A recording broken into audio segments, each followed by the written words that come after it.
Dogs and cats living together. That's hysteria. Wow! Can you dig it? Can you dig it? Can you dig it?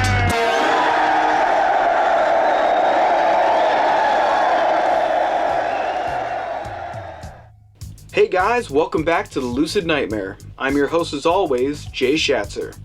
And today, I'm bringing you a kick-ass Italian flick. It is Umberto Lenzi's 1966 caper classic. It is Kriminal. And it's hard to describe this one. So we should just jump right into this one. Here we are, guys. Here is Kriminal. Kriminal is a mishmash of 60s film elements based off the popular 1964 Italian comic book of the same name that showcases the crazy antics of a master thief named Kriminal. With his creepy skeletal disguise, he robs from the rich to make himself richer, all the while being chased by the determined Inspector Milton, who will stop at nothing until Kriminal is behind bars. The film is just wacky as all hell, with enough 60s Euro vibe atmosphere to shake a stick at.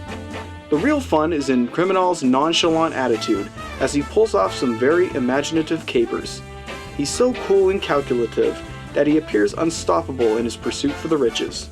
There's even some great twists and turns in the narrative that prove Kriminal to be one hell of a tricky bastard, and the film to be an entertaining ride where anything can happen. The first aspect of this film that really drew me in was the genre hopping that occurs throughout the film. At its heart, Kriminal is a heist caper that focuses on one master thief as he goes about pulling off a daring robbery that continuously escalates as the story moves along. Underneath that simple premise lies a more mishmashed mixture of subgenres, including horror, comedy, and Eurospy elements. The layers are all there, but they melt so well with the world of which Kriminal inhabits that they really don't jump out at you at first sight. What really works for me the most out of all those subcategories is the Eurospy element. If Kriminal wasn't a thief, he would have made one hell of a secret agent. He globetrots like a madman, romancing every woman that he comes into contact with, often leaving them dead or dying.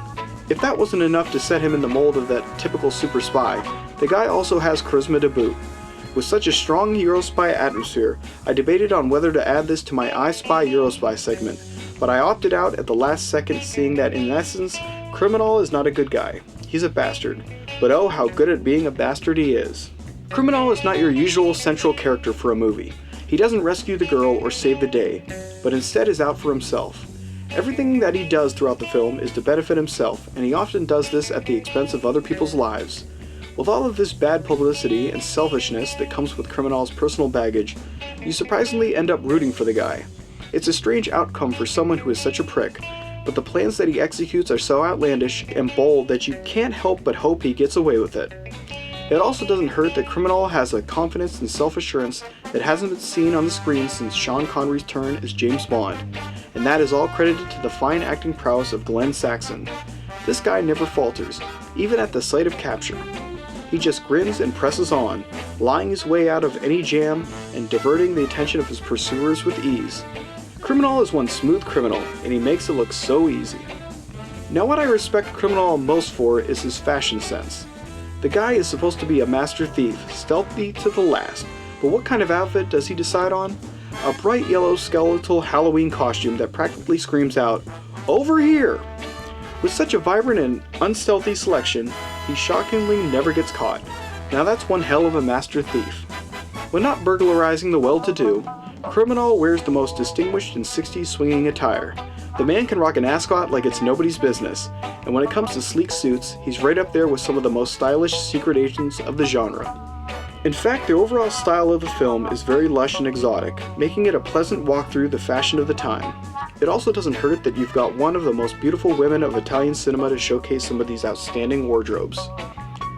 Helga Line of Mission Bloody Mary, Special Mission Lady Chaplain, Horror Rises from the Tomb, Lorelei's Grasp, and a countless number of Pepling films, plays a dual role in both Inga and Trudy, two sisters who are in possession of Kriminal's next heist.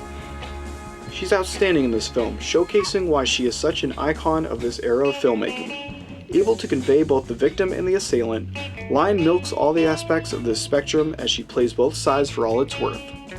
She's made for these kind of mirrored roles, ones that allow her to stretch herself and skew that moral compass.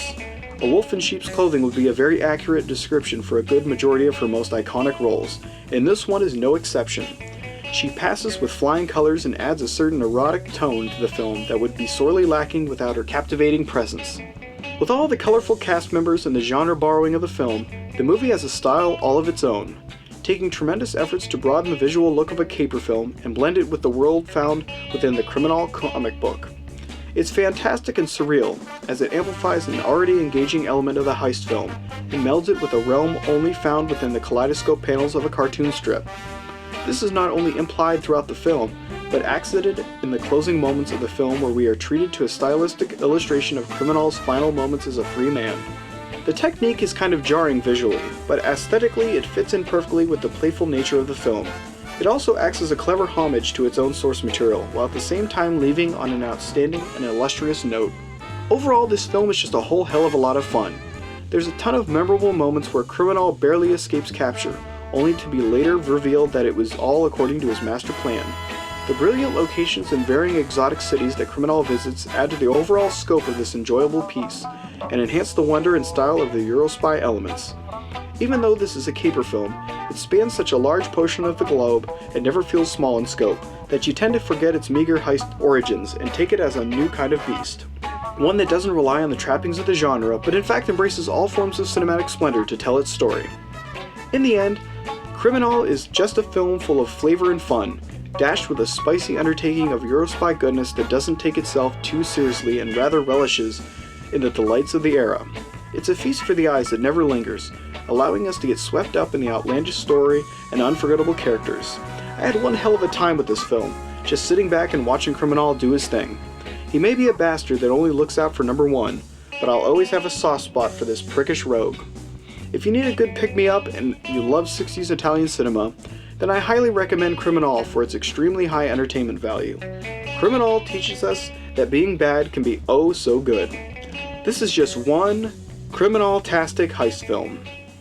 And there you have it, guys. Kriminal is just flat out fun. It's one hell of a flick, and you'll be in for a ride when you put this one in. You gotta check this one out. Can't recommend it enough. That's it for me today though, guys. So if you like what I'm doing here, you like the review, you like what I'm doing, please like and subscribe. And if you have time, leave a comment below because I'd love to hear from you. Until then, guys, I will see you at the next movie review. Take care.